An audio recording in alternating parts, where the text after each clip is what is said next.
Welcome to the Grounded Guidance Podcast, where we explore the transformative potential of living in alignment with our intuition. I'm your host, Karen Williams. Each day we receive countless intuitive messages that guide us on our journey toward a more fulfilling life. Are you listening? Through personal experiences, ongoing self-reflection, and captivating stories, we will explore the wisdom of individuals who have embraced the magic of following their intuition and fearlessly sharing their light with the world.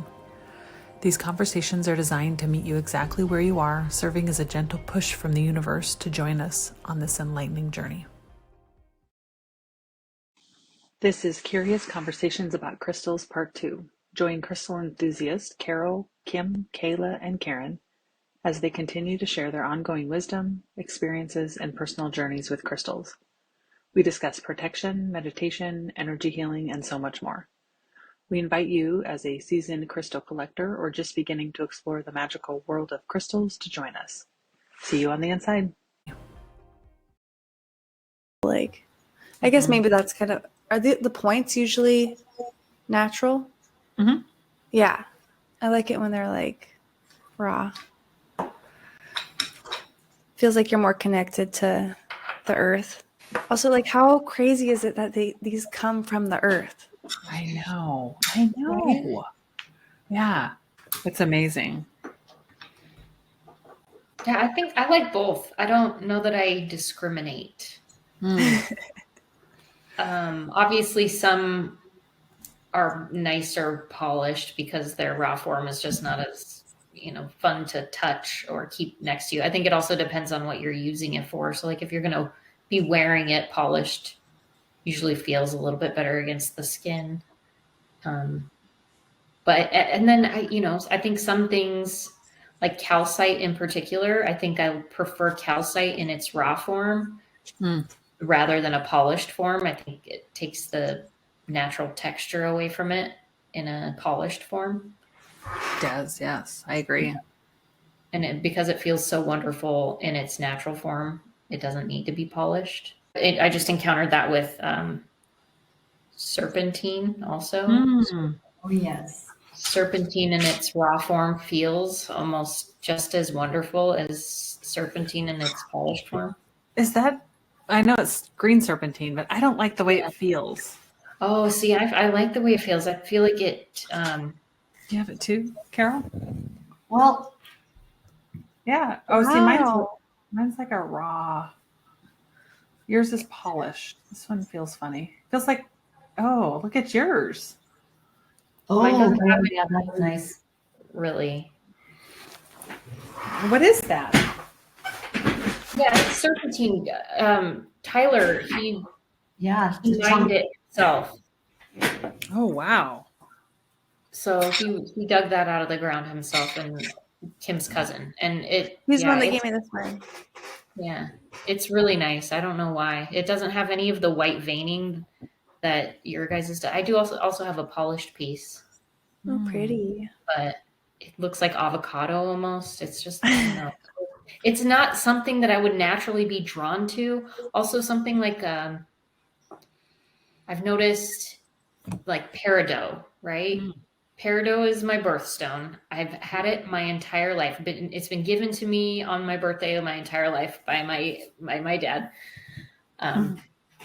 Bless his soul. Let me guess, you hate it. I hated it. Aww. Hated it growing up, right? Like, it's just so ugly. It's like this barfy green color. Ugh. And it turns out I don't actually hate it. I just don't like it when it's in its polished gem form. I really love it natural. When it's not polished, but when it's like crystal clear and you can see through it, don't like it. But when you can see it with all its imperfections in its natural form, I just really love it. So I don't know. Some rocks are like that. Yeah, I feel the same about garnet.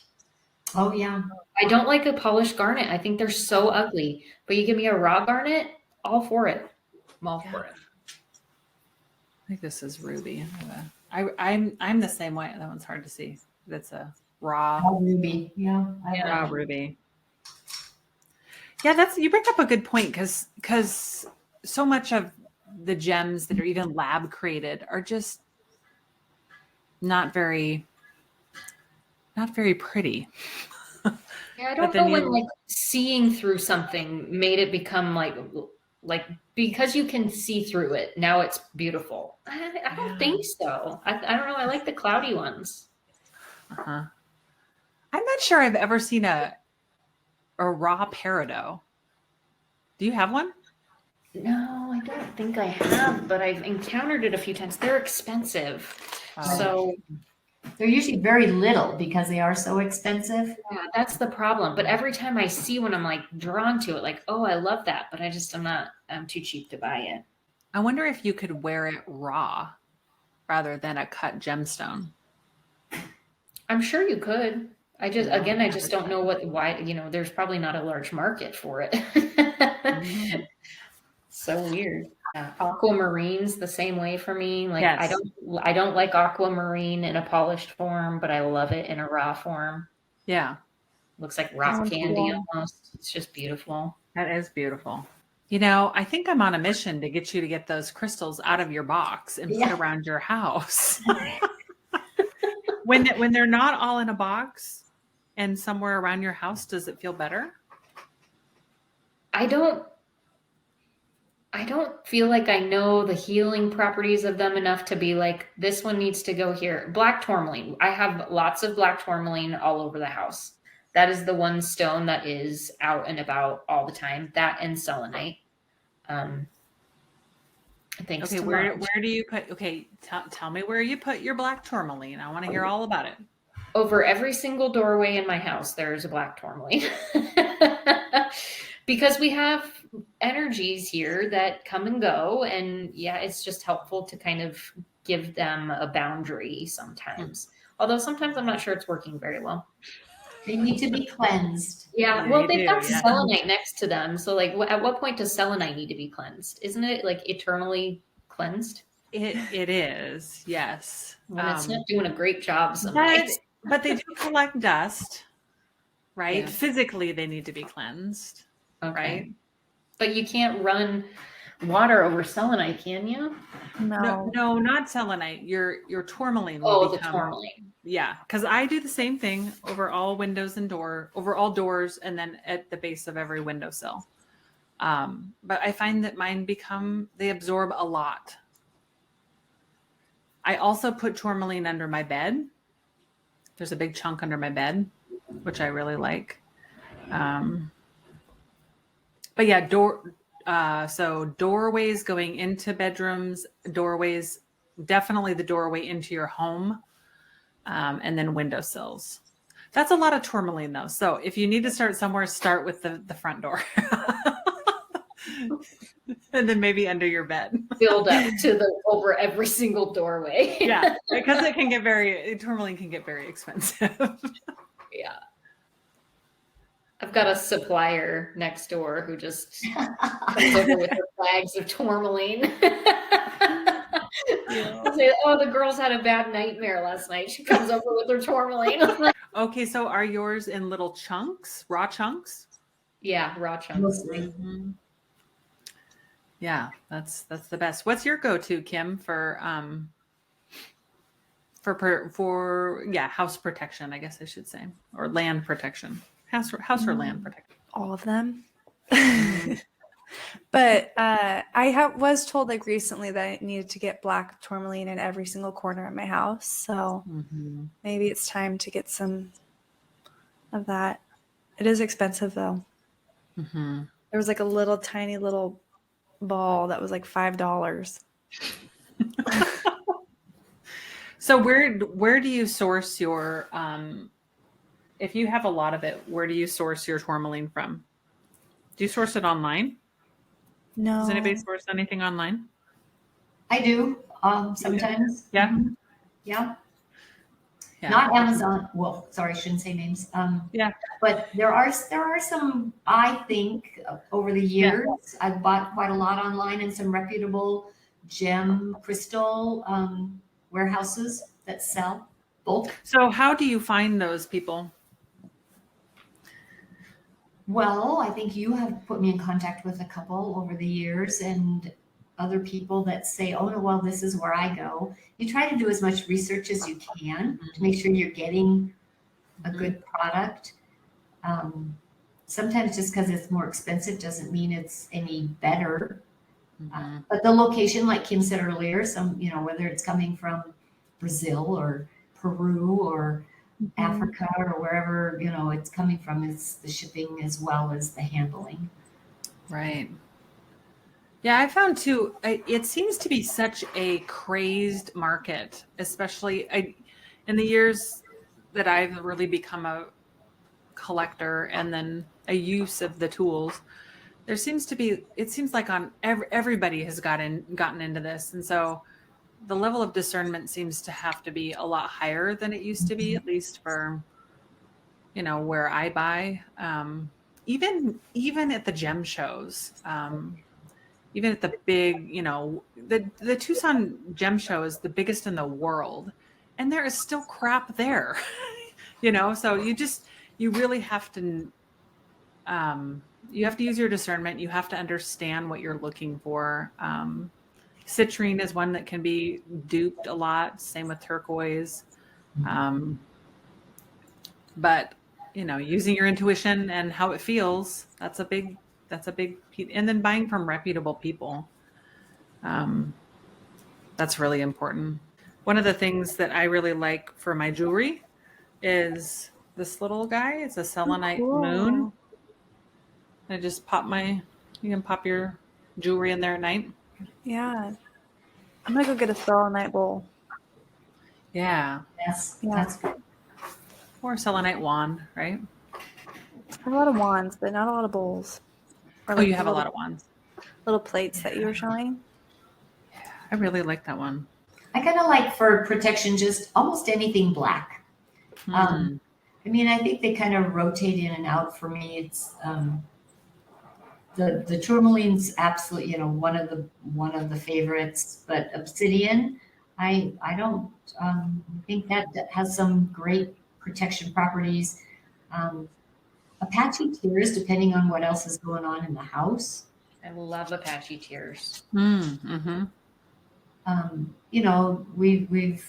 all had some loss in the last little while, and grief and pain and those sorts of things. Not that we're just grounding for protection from the spirit world that we all have that live with us, but that help us with our own energy that sometimes can get kind of dark. I think they help absorb, in my home anyway, some of that negative that's around. Jet is another great black stone. So yeah, if you look around on my white windowsills, you will see a piece of black something in every single one of them. Yeah, I feel that way about black stones too. I really like to use tourmaline as my go-to for sure. That's for me for absorbing within me, but I really like hematite if I'm away from what I know, for keeping my energy balanced and grounded. So tourmaline to absorb what's happening, either in internal negativity or what's coming at me, and then hematite to keep my feet on the ground. So that's hematite will be one that I pop in my pocket a lot. But yeah, protection is like not just in one space, not just your body, not just your house. I have them in my car. If I travel in hotels, they come out at the hotel. Wherever I'm at, usually I'll have a crystal or 2 or 3 with me. They travel with me. You got to take them out of your body parts when you go through the airport, though, because they show up on a scan. So that in May, I was traveling and I had I have a normal little pouch, kind of like this, but it was colorful, that I travel with my stones. And I'm in a tiny little airport and I get pulled off, and I'm thinking, I travel quite a bit. What are they pulling me off for? Man, we need you to come over. And they're like, we need to go through your bag. Okay, so they go through my bag. Well, they get to the bottom of my little crystal bag, and they pull every single one out. And it ended up being, I'll have to show you the one that it was that they were. Oh, this one. Like, ma'am, this looks like a bomb. Oh, It's fluorite, blue fluorite. They just could not handle it. wow. But they let you keep it. Yeah, they had to wipe it down, make sure there's some. Oh, wow. They were looking for something. That's weird. Yeah. Well, lots of energy But, coming off those I stones. carry that a time on airplanes, and I don't ever have that problem. Besides how you've shared, how else do you use your stones? Do any of you meditate or use them? Like Carol, I know you do a lot of presentations. Like, do you carry different stones for that? Like, how else do you use your stones? Yeah, I carry them. If I don't have pockets, sometimes that's a real problem, but I have been known to put them in my bra, anywhere close to your skin that they can help you with that energy. I actually, when you first get started, I have my favorites, and it's like, oh, these big lumps. But since then I've found little tiny heart shape. They're pretty flat. They fit much better than big huge chunks. But I usually have something. Yeah, I know, something in a pocket that is there, absorbing energy, releasing energy. A lot of times for just that bubble protection, because when you're in a crowd, it's just dealing with a lot of their energy. I'm trying to ground myself and keep balanced. So yeah, I carry stones almost everywhere. I have a pouch like you do, like that, Karen. I carry in my backpack always. And it also, it's shown to me, Kim, like you said, if you read somebody that's having a hard time or whatever, I can go to my pouch and grab a stone and say, I think you might need this today. Aww. And I mean, amazing the people responses when it's like, I don't try to explain, but I'll cleanse it before I give that to them, because it's been with me for a long while. So just holding it in my hand for a few seconds, just to make sure that the energy's cleansed with an intention, and then giving it as, belonging to someone else. And I have had strangers and people and friends, come up to me later and says, I still carry that stone. That's a little tiny thing, but sometimes you can tell, like you said, Kim, when somebody comes up and says, I'm carrying this today, but I know it belongs to you. Mm-hmm. Yeah, crystals are my favorite gift to give or receive. Yeah, like when my best friend had her first baby, I gave her a crystal for the nursery for like protection. And yeah. What a beautiful way to share your light with the world. I think when I have been in crowds, I know people listening to this will go, I never even realized that that's probably what it is. How many of you feel sick, overwhelmed? You're picking up on, 500 to 1,500 different people's energies. They're nervous, they're tired, they've been traveling all day. All of this comes flooding into your being. And if you're empathic, you're taking a lot of that on, and then you end up feeling that way. And then oh, I got to go to bed early and all these things. And traveling is kind of an up and down journey for people anyways. But stones are a great ally when you travel, or if you have to present, or if you attend a lot of conferences, or you're on stage.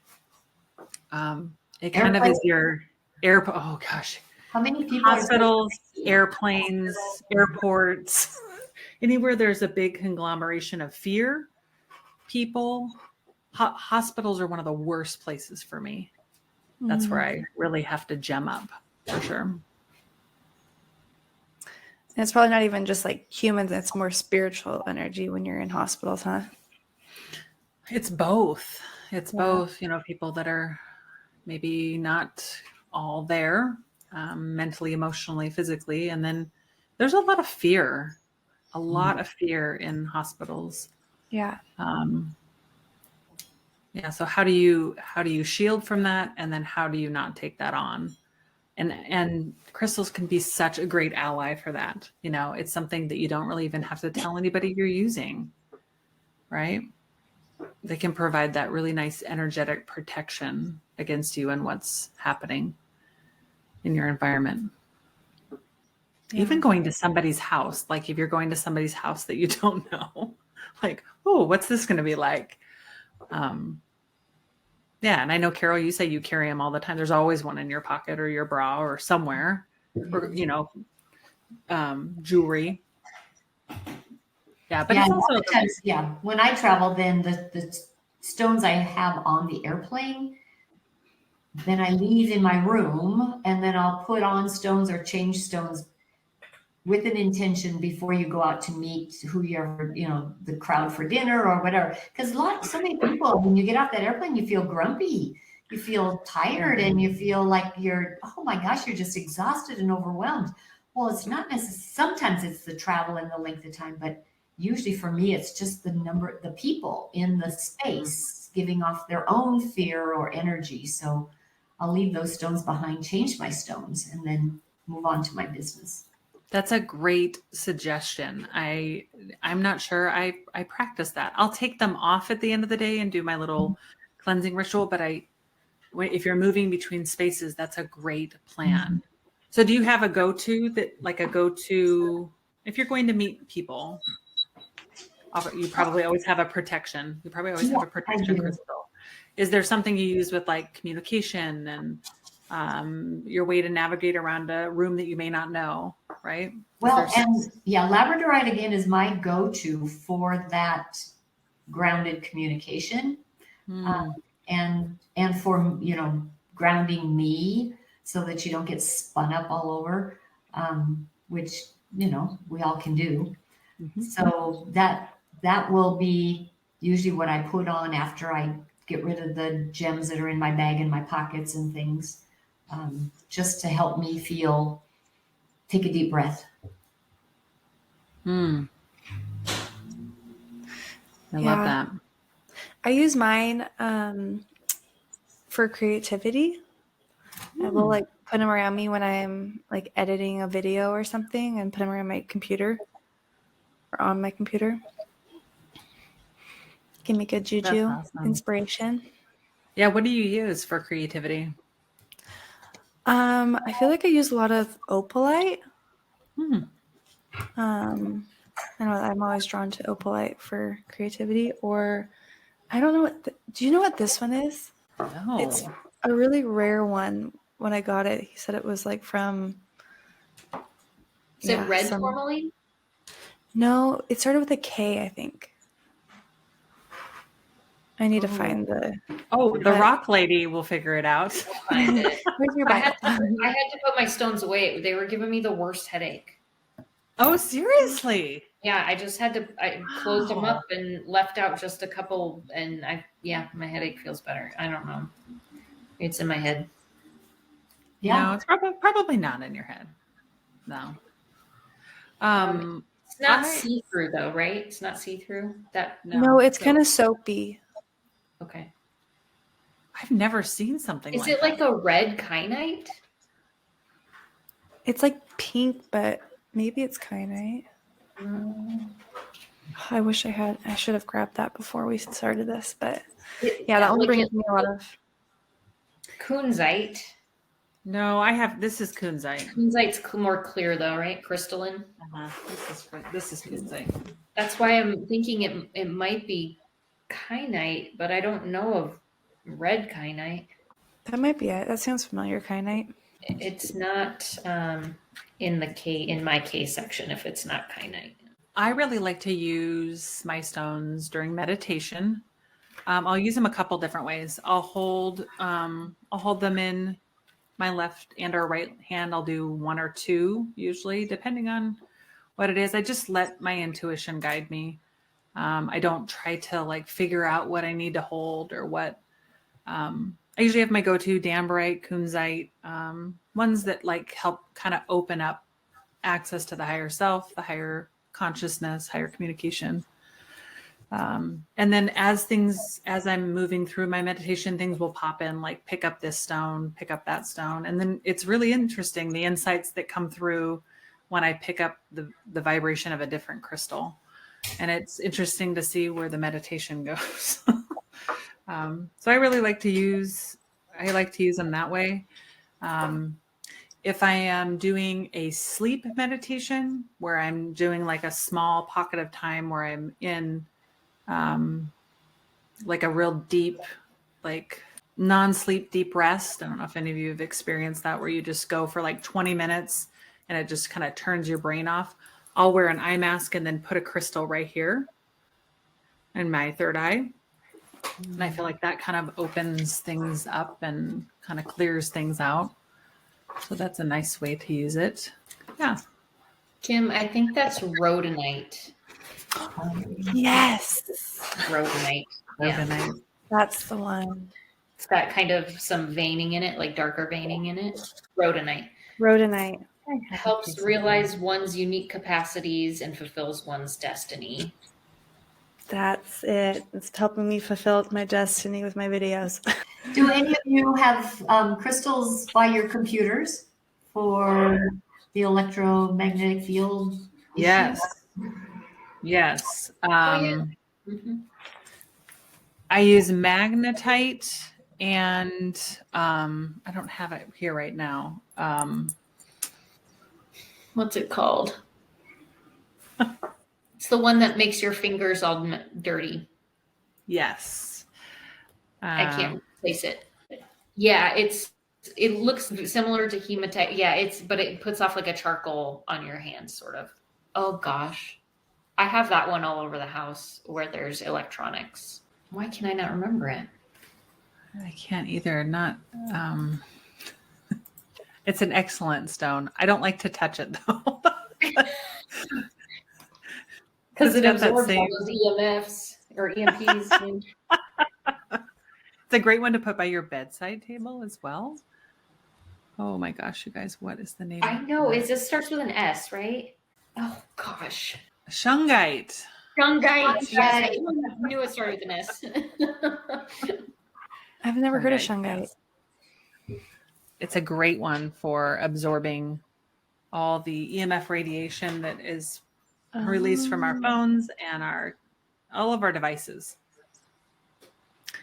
Yeah. They have little shungite pieces you can attach to your phone. You can attach them to your computer. You can set them in different areas of your home, like next to a router. I keep mine next to my phone charger that is right next to my bed, right? Like I put it on top of my phone charger essentially. Because that is right next to my head too. Like, why are we charging our phones right next to our face? It seems like a bad idea. Yeah. Right. How much do we not know? I agree. Does it block anything for you? I don't think so.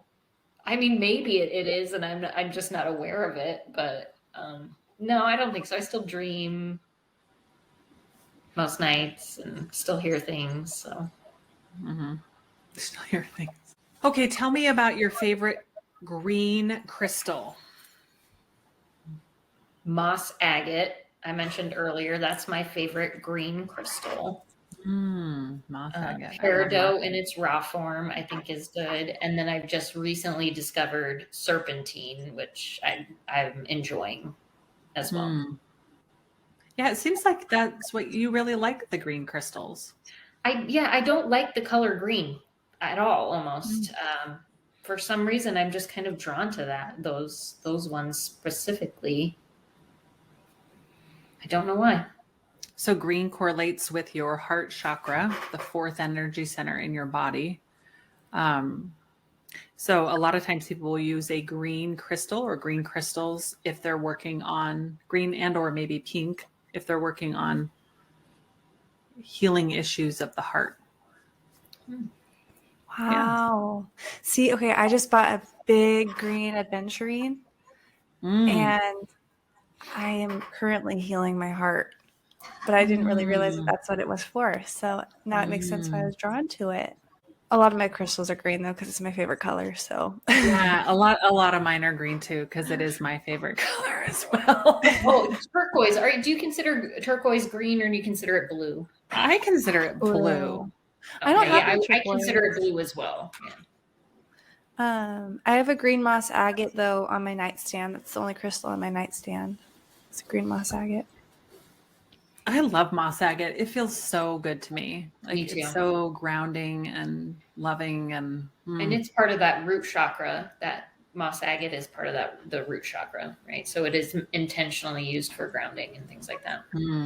I didn't know that until today. I wrote down my favorite stones, then I went through to like check the properties of all of them.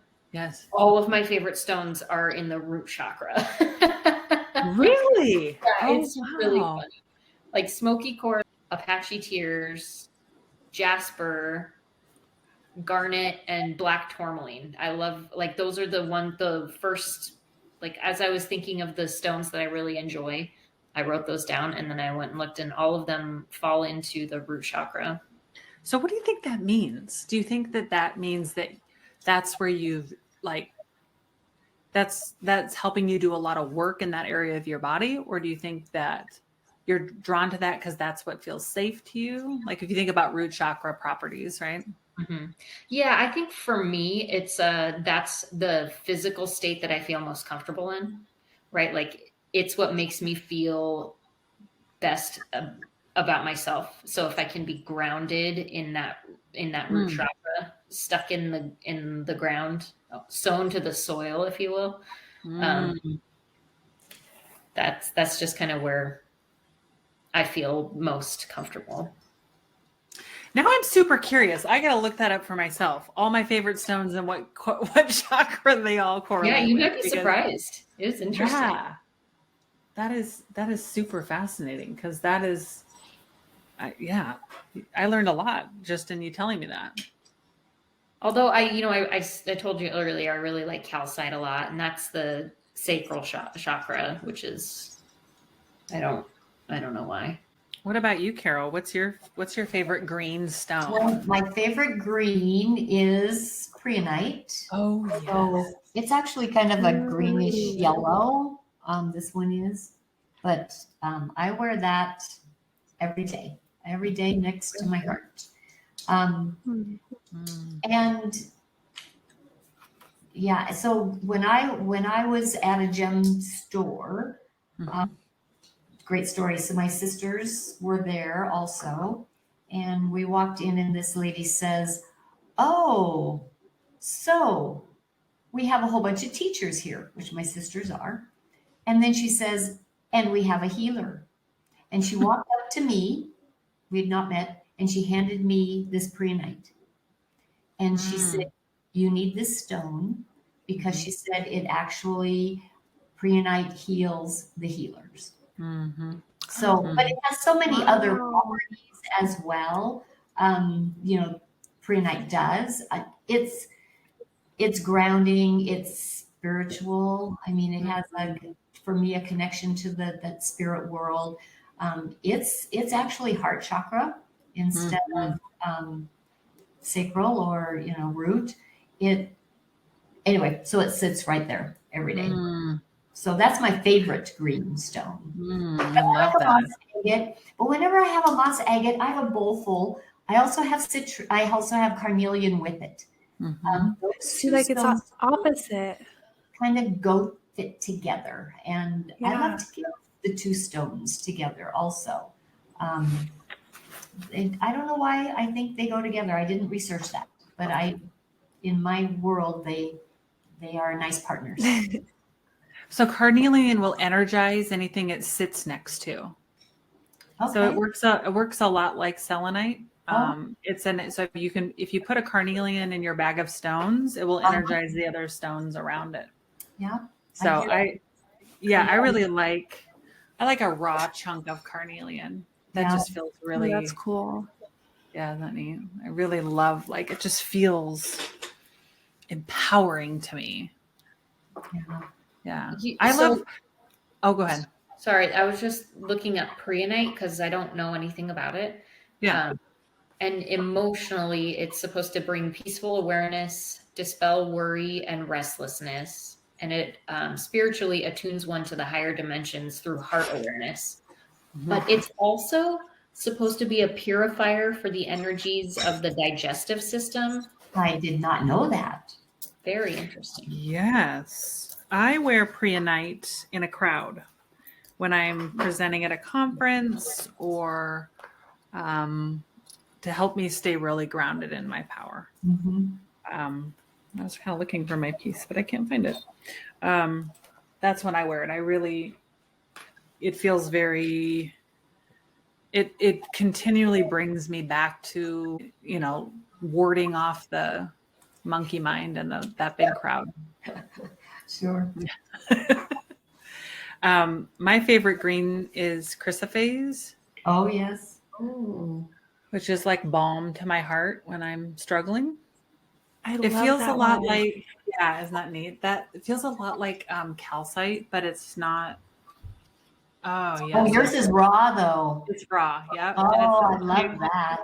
it's in the shape of a heart. Let me see if I can turn Uh-huh. it it. supports general health, regeneration, youthfulness, vitality, encourages love and trust, the release of fear-based emotions, and then aids in connecting with divine love, nature spirits, and soul of the earth. Yes. Oh, that's a powerful stone, huh? Yes. I just Wow. love it. And I love we were talking about raw versus tumbled, and I think there's a time and a place for all of them, right? But like this raw, I just love it. What was that green? Now this one is chrysoprase. It's technically Chrysoprase. green chalcedony. Yes. See like runs through it. That's nice when my heart's hurting.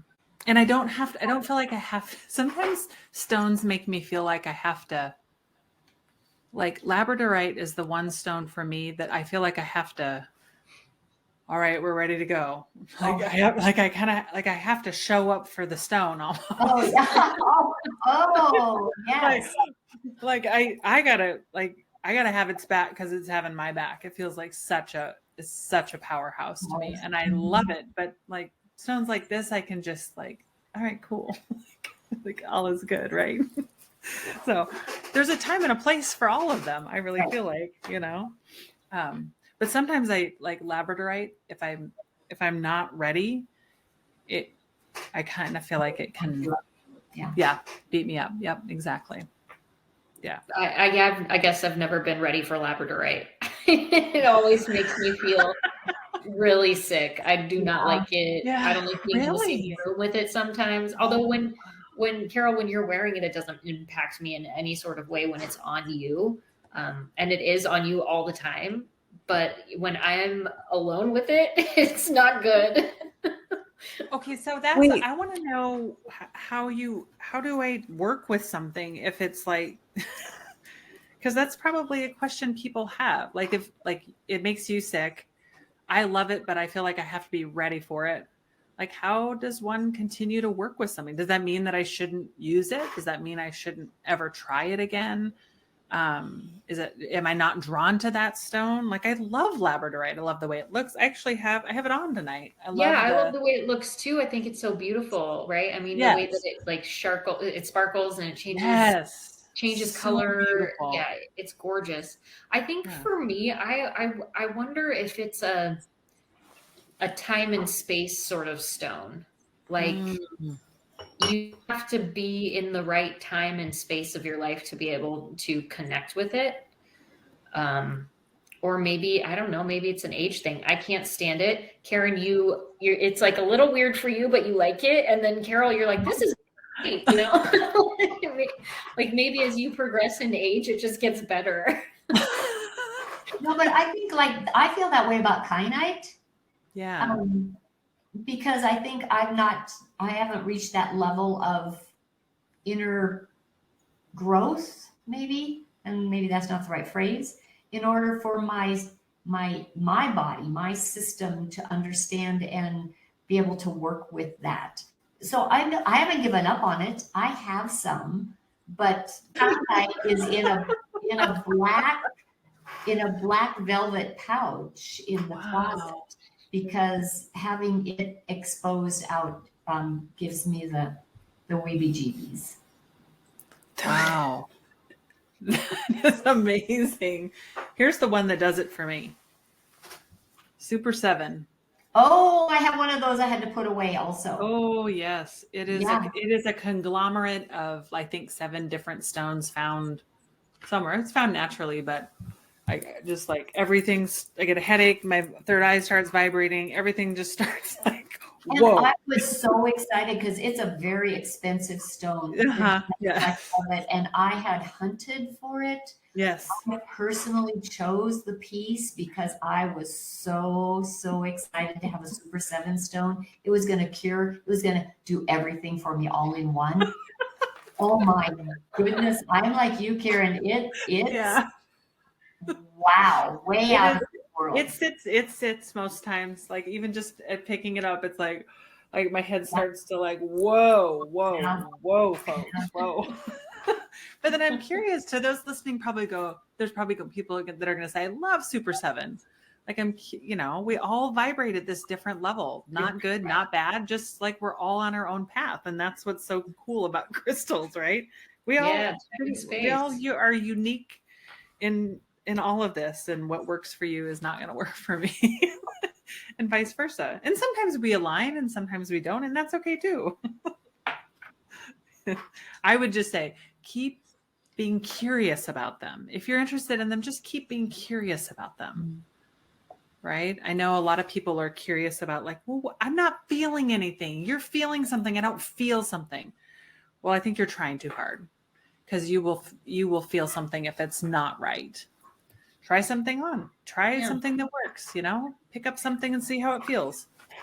I think there's also times, like, I don't know, I think there's maybe just times when you don't want to have to think intuitively about it. You don't want to have to dig into that level of your own psyche. And so you put your rocks in a bin and you put them in your closet, like sometimes that's just where you are also. And that's okay, because you can keep them in your closet and bring them out when you're ready. I do feel like I go through like phases where I need more crystals around me, and then when I put them in a little box too. Yeah. But I do feel like I just learned a lot of ways to use them in new ways tonight. So for you guys. Ooh, cool. Yeah, that's fun. Yeah. I am looking for a go-to stone that I can wear on me to absorb all of that. Carol, you really made me think about that very differently than what I've been doing. I think so much of when we use crystals, it's what can it do for me, right? I mean, like, that's why we start. It's like, oh, can it bring me an open mind, or can it help me access these higher dimensions, or can it help me with my bad mood, or all, we're looking for these things externally, but I had not thought about how could it help absorb these, whatever is happening within me. We all have different things we're dealing with: death in the family, crazy job schedules, stress in our life, raising kids, all these things that bring in a variety of thoughts and feelings and bad moods and happy moods. And how can we learn to use crystals to help balance some of that? But I like the idea of using one to absorb a lot of that. And I haven't been using them that way. So that's my new thought. So thank you for that. Well, I think we're all normal, and we all have those. And I think too, I mean, I typically use them. You think, okay, bring me the calm, bring me the power, bring me the insight, bring me the, the intentions that we set. But even with all the intentions of the world, we still have stress. We still have crises. We still have those emotional waves that go through us in different things. My hands are a great, that's where a lot of that is released in me. So I think that's why if I carry stones in my pocket and you work on them, or you rub them a whole lot, they absorb my negativity. So I've always been thankful for that. So one of the things I know that you can't do, Carol, is touch a lot of stones that other people have touched. Do you feel like that you absorb what any people have put onto stones, like that maybe haven't been cleared or cleansed or? I can feel, I mean, everyone, the stones, crystals have so much energy, and I can feel that energy in my hands instantly. And some of it is a higher vibration. Some of it's a calm, low pulse. Some of it's like almost like fire. And usually when I have that owl fire, it's usually someone else's energy that's on that stone. So if I can just cleanse that stone for a few minutes, set a new intention, and then start over to feel what the stone truly or the crystal has, what energy it truly can emit for me. But people leave their energy behind, especially when you're at, at a gem store or a rock show or whatever it might be, and everybody's picking them up and holding them and putting them back down and picking them up, or just walking by. Some people's energy that is in their bubble. Uh-oh. We lost your speaker. Your mic. Sorry about that. Sorry. Touched my microphone and I muted myself. Walking my hands. But no, I mean, when some people just their energy field is so big that they can just walk by tables of gems or tables of crystals and shed some of that energy on things. I think that's where I have the most trouble at those big, huge gem shows. Is not the gems themselves have this great energy, but it's the people that have so much other that they're just spewing all over. Some of these beautiful gems. So yeah, dusting your energy all over the place. Dusting it all over. Anyway, but they're easy to cleanse. I mean, they're not. We went through that a little while. So many ways to cleanse, and just an intention can do an amazing job of cleansing. Or holding it in your hand with the energy in both hands, that vibration level will neutralize, for me, that gemstone. Have you guys ever been in a store or at a show and the way that they look, so visually look, sometimes they appear just kind of dull or cloudy, and they look like they're just not full of life, like they haven't. Maybe they're polished or maybe they're raw. That's usually when I can tell that they're full of stuff. Someone else's energy or something. The vibration is, the way that they visually appear. If they appear kind of dull and fragmented, and I mean, I can walk into a store and go, not buying anything from here, which I always feel kind of bad because I know people do put, good intention into the work that they're doing, and it's not always the people that are selling it. It's simply they haven't been cleansed or they're not. A lot of people have touched them. Yeah. So tell us a story, if you have one, about how a crystal or a rock or something has changed how you show up in the world. I think for me, the stone is just the intention, right? So the intention that you entered the day with when you put that smoky quartz bracelet on your wrist, or when you put that, I don't know, lepidolite in your bra. I think that's how it shows up for you, right? It shows up for you in the way that you intend it to show up, as long as you're consciously aware of it and allowing it to work through you in that way. So like smoky quartz, if I know that I'm going to be having a day where I need to be engaged and I'm going to be dealing with lots of other energy and I need to be able to stay grounded, I'll put my bracelet on and I'll just remind myself that this is going to keep me grounded. Like this is the thing that's going to help keep me that way throughout the day. I'll be at my best self because I'll have this bracelet on. And it's just the intention behind it. And then it always seems to show up for me in that way. What about I love that you say that, because so much of the time we go through life on this rote cycle where we're just existing through our life. We're just showing up and not really knowing how we got to the next moment. So we're going to slap on some bracelets, put some earrings on, put some rocks in our bra, and then be frustrated that it's not showing up. Our life's not evolving or unfolding the way that we'd hoped it would, because the connection is being missed between the two, right? So I think it's very important, the mindset that is in place before you start to work with them, right? That there really is true intention behind what you're seeking. Yeah, for me, the stones are just a reminder. They're just that physical reminder of the things that I'm needing to put forth into my day, or the things that I am needing to be consciously aware of throughout the day. So I don't really use them so much for like opening my third eye. I've never used them in that sort of way before. I've never connected with them in that way before. But I definitely use them as the physical reminder of something that I need to consciously prepare myself for. Thank you. That's helpful for me to hear you say that. Yeah, I think you described that really well.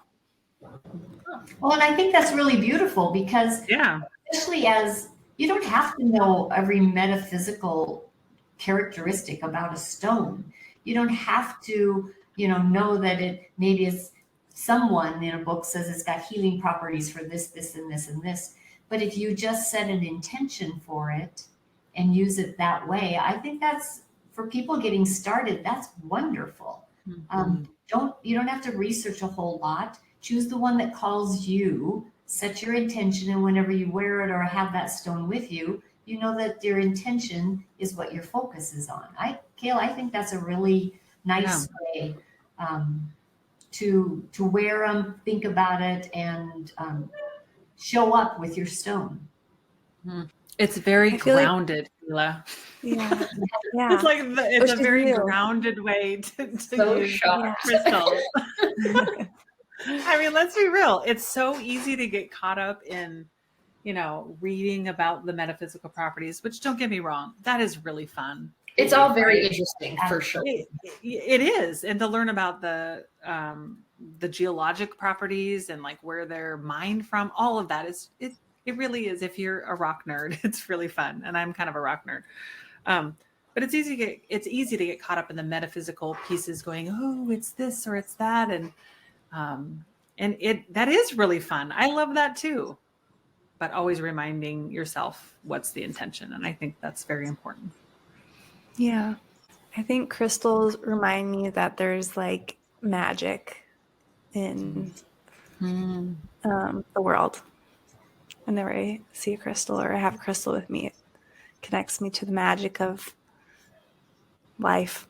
I think for me, it's also, Kim, you mentioned, it's the beauty of our earth, of our world, that these magical stones, these crystals, different colors, different, come out of our dirt, come out of the earth that we live in. We don't thank that earth enough for giving us these precious stones, these precious gems in any kind of form.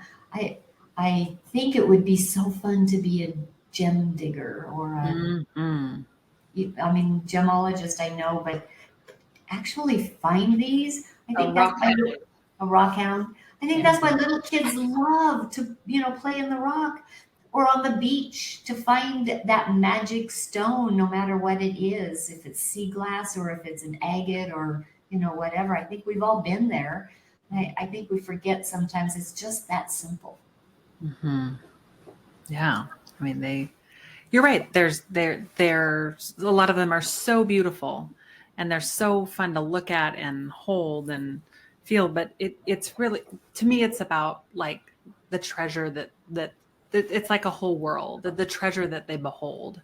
And it goes back to what it was for me as a kid, right? I mean, this was a simple activity that cost nothing. And I felt like I was the richest person in the world finding these agates from the earth. And that's really why I still love how they show up in my life. And I love, one of the ways I really love kind of bringing new pieces into my world is when I travel. I try to always seek out finding something or hoping something finds me, either jewelry or some sort of stone that was meant for me on my travels. Because I love finding things that I wouldn't find, in other places. And it's always a memory from my trip. Okay, well, I think this is a great place to wrap up. Any final parting words from you lovely crystal lovers? What a fun conversation. I just love that everybody kind of had a different perspective on it. And I think we all learned a little bit about the crystals and a little bit about ourselves and how we can utilize the crystals too. Yeah, it's a great starting place. I hope that we can go deeper on different topics as this evolves, but this is a great starting place. So thank you so much for joining me tonight in this great, curious conversation about crystals. Okay, we will see you guys next time. Thank you. Bye. Bye, everybody. Bye. Thank you for joining us today on the Grounded Guidance podcast. If you enjoyed this episode, please consider subscribing to our podcast and leaving a review. Your feedback helps us reach more curious minds like yours. Until next time, stay grounded, stay guided, and keep stretching your edges to think differently. Take care, my friends.